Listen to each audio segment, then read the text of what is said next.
नमस्कार। आज आप लोगों को क्लास में स्वागत है। और आज का जो टॉपिक और क्लास है वह है बीए पार्ट 3 ऑनर्स का 5th पेपर में जो टॉपिक है वह है Rosto stage of economic growth. Rosto की आर्थिक वृद्धि की अवस्थाएं। छात्रों, मैं एक बार पढ़ देता हूँ। बहुत क्लियर कट है कि प्रोफेसर रोस्टो आर्थिक वृद्धि की प्रक्रिया को 5 अवस्थाओं में विभक्त करते हैं। पहला है परंपरागत समाज, द ट्रेडिशनल सोसाइटी। दूसरा है उत्कर्ष की पूर्व स्थितियाँ, the precondition for take off. Third है उत्कर्ष की अवस्था, द टेक ऑफ स्टेज। चौथा है परिपक्वता की ओर अग्रसर अवस्था, ड्राइव टू मैच्योरिटी। अत्यधिक उपभोग का युग, the age of high mass communication. ये रोस्टो ने 5 अवस्था में ही अपने आर्थिक विकास के मॉडल को समझाने के लिए 5 श्रेणियों में उन्होंने विभक्त किया। छात्रों, आप यह जानें कि आर्थिक विकास को जानने के लिए भिन्न भिन्न मॉडल को अपनाया गया, अध्ययन किया गया। और इस तरह से बहुत सारे मॉडल हैं। आर्थिक योजना में आर्थिक योजना को सफल बनाने के लिए उसमें भारत के संदर्भ में प्रोफेसर रोस्टो का भी जो मॉडल है आर्थिक विकास के संदर्भ में वह प्राइमरी स्टेज का मॉडल है और बहुत ही चर्चित है, चूंकि विकास की या वृद्धि की प्रारंभिक अवस्था को दर्शाते हुए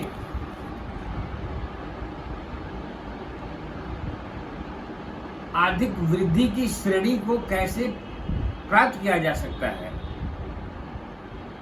उसको प्रोफेसर रोस्टो ने उद्धृत किया है। इसीलिए रोस्टो की आर्थिक वृद्धि की जो अवस्थाएं हैं वो 5 वर्गों में जो विभाजित किया है। तो सबसे पहला है परंपरागत समाज, जिसे हम ट्रेडिशनल सोसाइटी कहते हैं। छात्रों, आप जानते होंगे कि एक ऐसा समय था जिस समय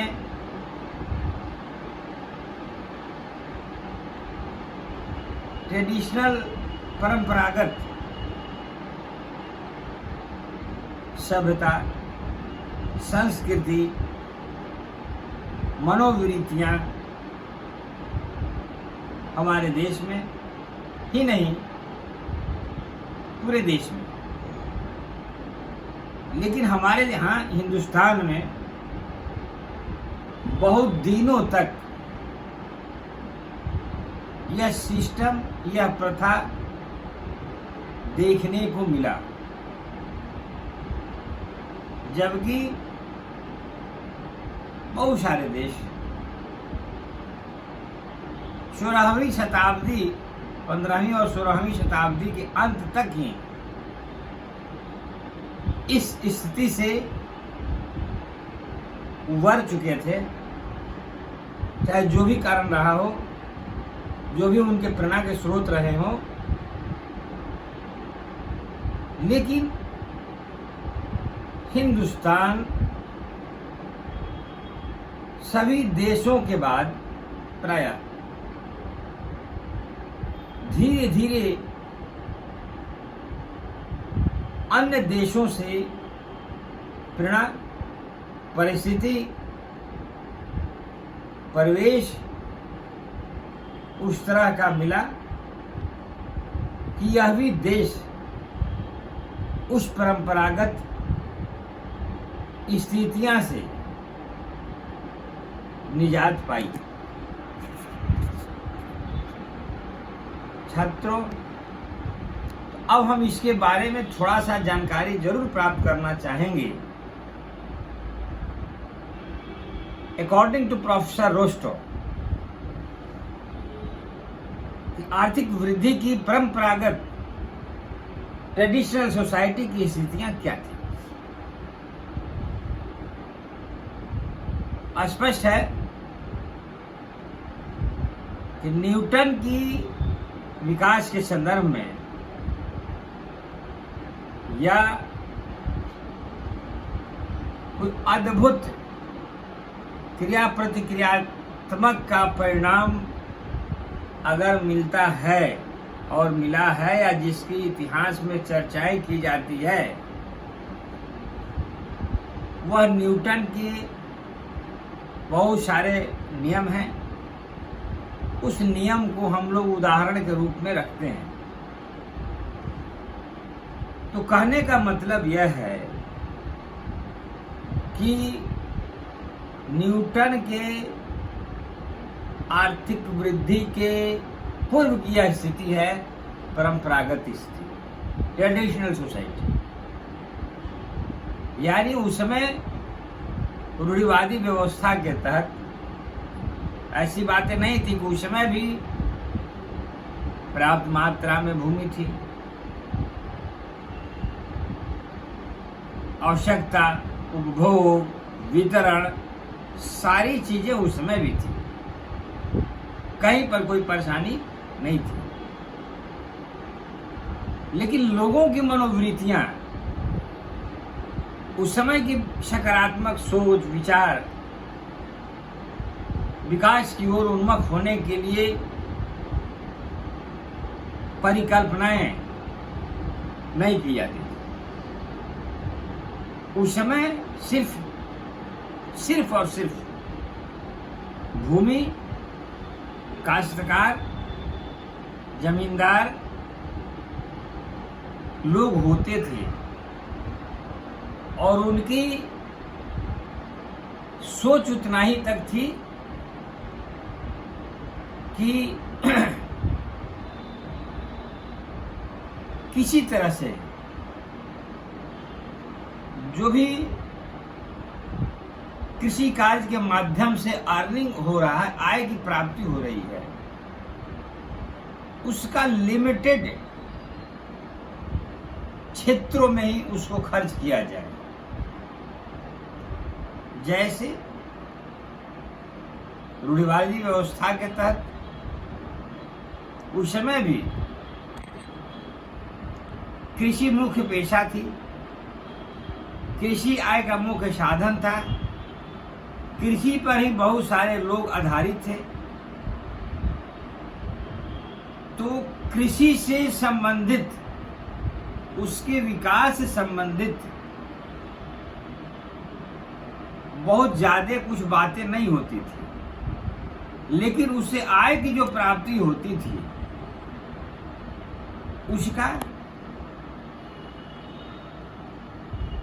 धार्मिक स्थानों पर, क्योंकि ट्रेडिशनल सिस्टम के तहत, जिसे अंधविश्वास भी हम कह सकते हैं, जिससे कुछ आय की प्राप्ति उस समय कुछ नहीं थी,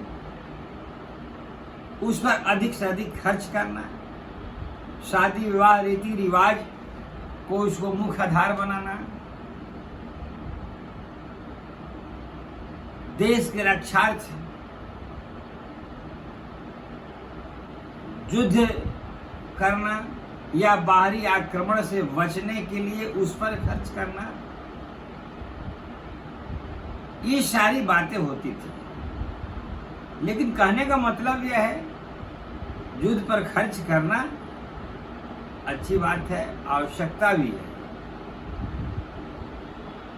लेकिन आज जो बातें हो रही है, आज की जो कल्पनाएं हो रही है, उस तरह का सोच नहीं था। उस समय का जो सिस्टम था, इससे और उससे खर्च करने की जो सिस्टम थी, जो सोच थी, वो भिन्न थी। तो कहने का मतलब यह है कि सामाजिक ढांचा भी जो था, वह उत्तराधिकारवाद था। ट्रेडिशनल सिस्टम में क्योंकि सामंतवादी प्रवृत्ति थी, राजा महाराजाओं का शासनकाल था, तो वैसी स्थिति में राज्य के विकास की कामना कम, मेरा शासन व्यवस्था, मेरा अधिकार, मेरा आधिपत्य सुरक्षित कैसे रहे, इस पर उनका मुख्य फोकस होता था। तो इस तरह से यह कहने का मतलब यह है कि प्रोफेसर रोस्टो ने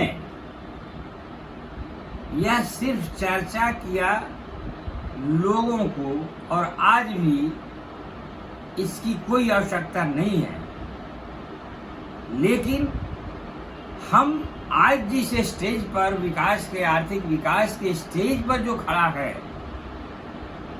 उसको दर्शाने के लिए इस बिंदु को उन्होंने हाईलाइट किया, जो परंपरागत समाज के बारे में भी चर्चा की। इसलिए चर्चा की कि मेरा शुरुआत का स्टेज ये है, और धीरे धीरे जो हम आगे बढ़ रहे हैं, या जो बढ़कर किसी बिंदु को प्राप्त किए हैं, तो वो बिंदु मेरा वो है। तो अब हम यहाँ से आर्थिक विकास की ओर आगे बढ़ने का प्रयास कर रहे हैं, और उस प्रयास के दरमियान जो पहला अवस्था समाप्त होता है और दूसरी अवस्था में हम प्रवेश करते हैं। तो दूसरी अवस्था जो आती है, वह है उत्कर्ष की पूर्व स्थितियां। बहुत ही महत्वपूर्ण है। रोस्टो का आर्थिक विकास की प्रक्रिया को 5 अवस्थाओं में दर्शाया गया है। उत्कर्ष की पूर्व स्थितियां, जिसे टेक ऑफ हम किसे कहते हैं,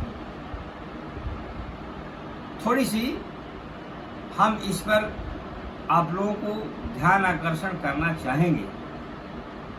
प्रोफेसर रोस्टो ने जो यह 5 अवस्था दिखाने का उन्होंने जो प्रयास किया है, take off stage, precondition of take off stage, सबसे पहली अवस्था। एग्जाम्पल देना चाहूंगा कि कोई भी काम प्राइमरी स्टेज में उस ओर शुरू करने में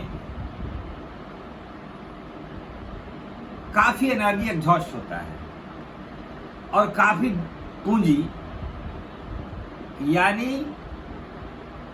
सारा बल, सारा दिमाग उसमें लगाई जाती है। जैसे प्रोफेसर रोस्टो ने कल्पना की कि जिस तरह से एक जहाज को ही लें या किसी काम को एक जहाज से ही हम अब ले, टेक ऑफ मतलब एक स्टेज को आगे की ओर छोड़ना, आगे बढ़ने के लिए दूसरे स्टेज को छोड़ना, यानी टेक ऑफ। तो उसमें आप देखते होंगे कि उस समय कुछ एबनॉर्मल स्थितियां होती हैं, एक अंदर से भय भी रहता है और सारा प्रिकॉशन भी रहता है, सारे तरह से एक रिस्क की भी दिमाग में बातें आती है, बहुत सारी बातें आती है। लेकिन वह जब टेकअप की स्थिति में जब थोड़ा सा ऊपर जाने के बाद हल्का राहत महसूस होती है। जैसे छात्रों, आप जहाज से नहीं भी समझते हो तो कोई गाड़ी घोड़ा आप ले लें तो प्राइमरी स्टेज में स्टार्ट करने के पहले बहुत सारे दिमाग में बातें आती है, कहीं गियर मत फंसे, कहीं स्टार्ट करने में कहीं प्रॉब्लम नहीं हो, और गाड़ी को आगे बढ़ाने में कहीं, जो ही गाड़ी थोड़ा सा स्मूथ जब हो जाता है तो आदमी टेंशन फ्री होता है, लगता है कि अब हम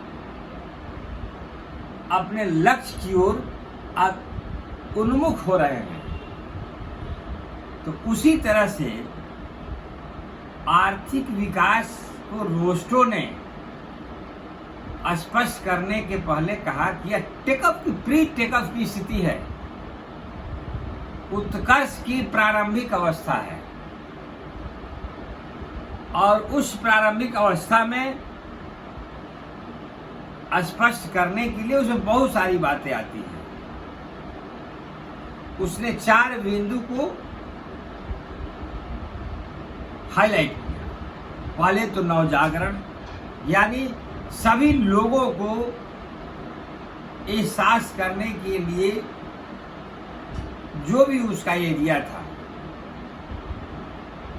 जो भी उसके संसाधन थे, जो भी उसके माध्यम थे, नए ढंग से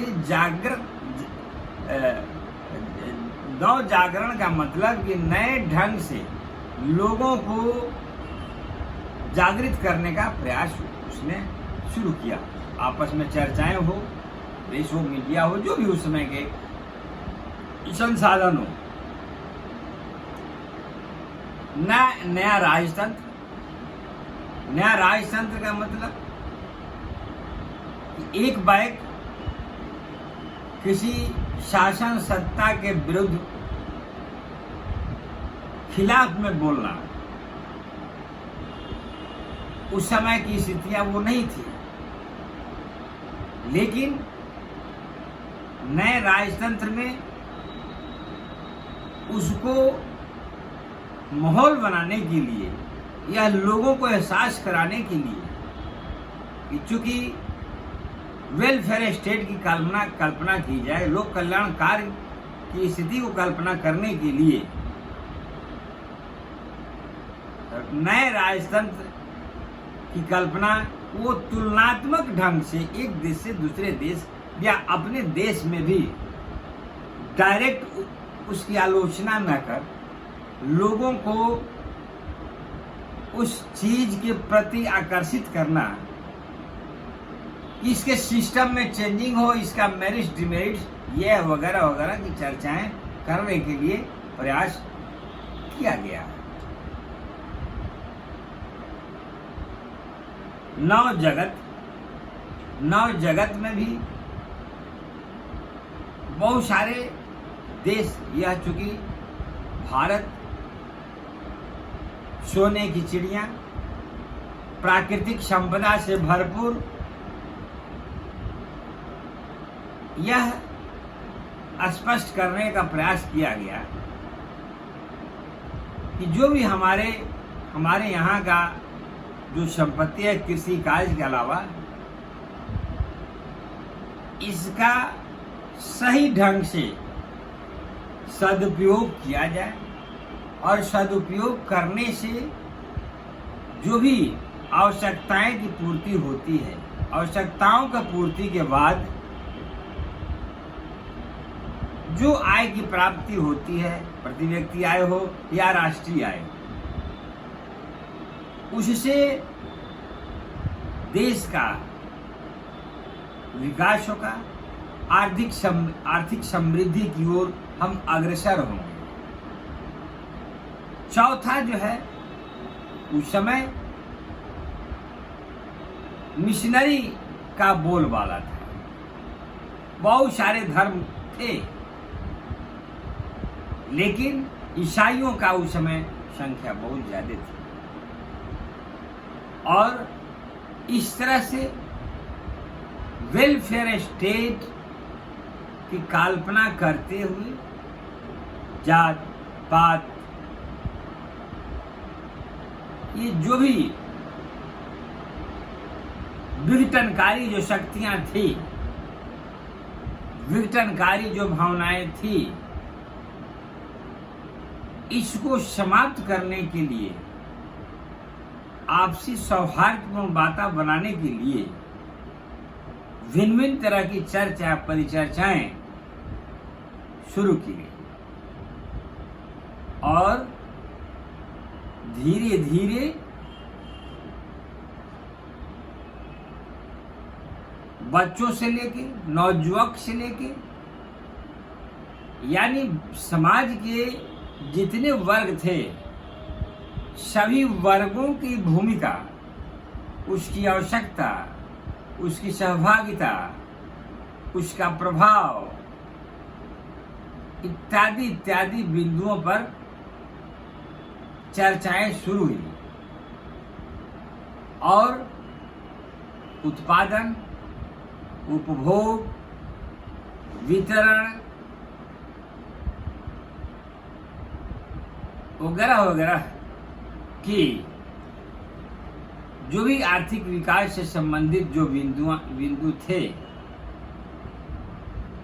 उसको प्लान वे में कार्यान्वित करने के लिए, उस पर कार्य करने के लिए सुनियोजित ढंग से प्रयास करने का अन्य देशों के बनिस्पत, चूंकि जापान और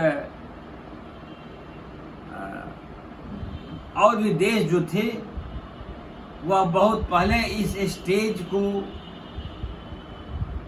प्राप्त कर चुके थे और जो भी देश इस स्टेज को प्राप्त करने के बाद टेकऑफ की स्थिति से आगे बढ़ चुके थे, उसके गुण और दोषों की भी चर्चाएं इसमें होने लगी। और एक समय ऐसा आया कि लोगों ने इसको एहसास ही नहीं किया, बल्कि स्वीकार किया और स्वीकार करने के फलस्वरूप चलने के लिए तत्पर हो गए। और चलने के लिए जब तत्पर हुए तो वैसी स्थिति में सारी शक्तियां एकत्र हुई और प्रोफेसर रोस्टो की दिए हुए मूल मंत्र, उनकी कल्पना साकार हुआ और टेकऑफ की स्थिति में यह भी बात एक्सेप्ट की गई कि कृषि मुख्य उद्योग का धंधा जरूर है, लेकिन आर्थिक वृद्धि टेकऑफ स्टेज को प्राप्त करने के लिए बड़े बड़े उद्योग स्थापित करना या शहरों का नगरीकरण करना, यह भी इसकी मुख्य भूमिका है। और इस तरह से औद्योगिकरण, नगरीकरण करने के लिए उसका प्रयास किया गया, हुआ भी, लोग उस पर काम भी किए। तब हुआ कि यह दोनों औद्योगिकरण, नगरीकरण के अलावे भी टेकऑफ स्थिति को प्राप्त करने के लिए, उत्कर्ष की स्थिति को प्राप्त करने के लिए आर्थिक वृद्धि के संबंध में तीन अवस्थाएं उस समय और थी जिस पर ध्यान देने की जरूरत थी। उसमें जो फर्स्ट जो था सामाजिक ऊपरी व्यय। सामाजिक ऊपरी व्यय का मतलब कि और उसमें भी पूंजी विनियोग करना है, यानी डायरेक्ट उससे उत्पादन की प्राप्ति नहीं होती है, लेकिन उत्पादन में उनकी सहायक भूमिका होती है, या उत्पादन में सहायक भूमिका नहीं होती है तो जिस वस्तुओं को उत्पादन किया जाता है उसको उपभोग में उसकी प्राथमिकता बढ़ जाती है, वह है परिवहन। परिवहन और सीमा का विस्तार करना, प्राकृतिक संसाधनों का उपयोग करना, इन सारी बातों पर भी फर्स्ट सामाजिक ऊपरी व्यय उस पर खर्च करने का एक प्रावधान प्रोविजन किया गया। और सेकंड, चूंकि कृषि आय के मुख्य साधन है, इसलिए कृषि के औद्योगिक क्रांति की बात की गई। और क्रांति में सामान्य स्थिति, चूंकि जनसंख्या का बहुत बड़ा भूभाग कृषि पर आधारित थी, इसलिए समान स्थिति से ऊपर उठने के लिए, टेक ऑफ स्टेज को प्राप्त करने के लिए कृषि का औद्योगिकरण, कृषि का क्रांतिकरण पर भी विचार किया गया और उस पर प्रयास किया गया।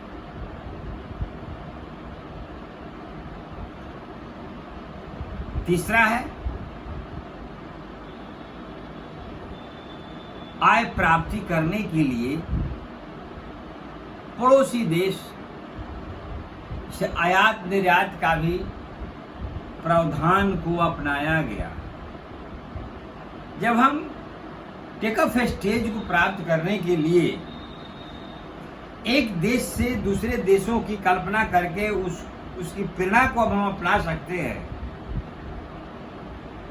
तो उसके बाजार में क्यों नहीं हम जा सकते हैं, या उससे व्यापार का संबंध हम क्यों नहीं स्थापित कर सकते हैं। वह उस समय जो ट्रेडिशनल परंपरागत समाज में यह प्रायः अछूता था, इसलिए इसकी कल्पना की गई कि आर्थिक समृद्धि के लिए एक सौहार्दपूर्ण वातावरण बनाने के लिए आयात निर्यात भी करना आर्थिक विकास के लिए जरूरी है, जिसको प्रोफेसर रॉस्टो ने बाखूबी समझा और इसको अपनाने के लिए उन्होंने प्रयास किया। छात्रों, ये सारी बातें करने के बाद उस समय की अर्थव्यवस्था में आमूलचूल परिवर्तन आया और परिवर्तन के परिणाम स्वरूप यह देखने को मिला कि सही स्थिति में भारत की अर्थव्यवस्था में गति की स्थिति उत्पन्न हो गई। लोगों में यह एहसास होने लगा कि हमारी स्थिति परिस्थिति, रहन सहन, प्रति व्यक्ति आय में अद्भुत परिवर्तन हो रहे हैं। आर्थिक स्वतंत्रता के साथ साथ लोक कल्याणकारी सौहार्दपूर्ण वातावरण जो भी सामाजिक विकृतियां थी, ऊंच नीच, छुआछूत इत्यादि भिन्न भिन्न तरह की जो भी गतिविधियां थी, उससे प्रायः निजात पाने के लिए यह ऐसा अनुभव होने लगा। तो कहने का तात्पर्य यह है छात्रों कि रोस्टो का अब यहाँ से टेकअप की जो स्थिति है अर्थव्यवस्था का, जैसे धीरे से गाड़ी जब चलती है, गतिमान होती है, तो यह गतिमान गाड़ी हुई। लेकिन अभी 3 पॉइंट जो है बहुत महत्वपूर्ण है। उत्कृष्ट की अवस्था, चौथा परिपक्वता की ओर अग्रसर अवस्था, अत्यधिक उपभोग का युग। छात्रों, तीसरा पॉइंट से आज हम लोग रहने दें, इसलिए कि इसमें एक डायग्राम है। क्योंकि घर से यह कार्य हो रहा है और बोर्ड भी छोटा है, इसलिए दूसरी जब क्लास हम लेंगे तो उस डायग्राम को बनाते हुए तीसरा, चौथा, पांचवा 3 पॉइंट को विधिवत रूप से स्पष्ट करते हुए ये 5 अवस्था विकास मॉडल में प्रोफेसर रोस्टो द्वारा बताया गया है। और तब हम यह कल्पना करेंगे कि हमारी स्थिति, हमारे देश का स्थिति, हम किस स्टेज में हैं। 5 जो अवस्थाओं उन्होंने बताया, 5 अवस्था पर हम विचार करेंगे, समझने का कोशिश करेंगे और तब हम मूल्यांकन करेंगे कि हमारी स्थिति, हमारे देश की स्थिति की कौन सी अवस्था प्राप्त है। तो आज हम लोग इतना ही रहने दें और सेकेंड जो क्लास होगा उसमें यह चैप्टर समाप्त किया जाएगा और 3 जो इसकी अवस्था है इस पर हम लोग परिचर्चा करेंगे। धन्यवाद।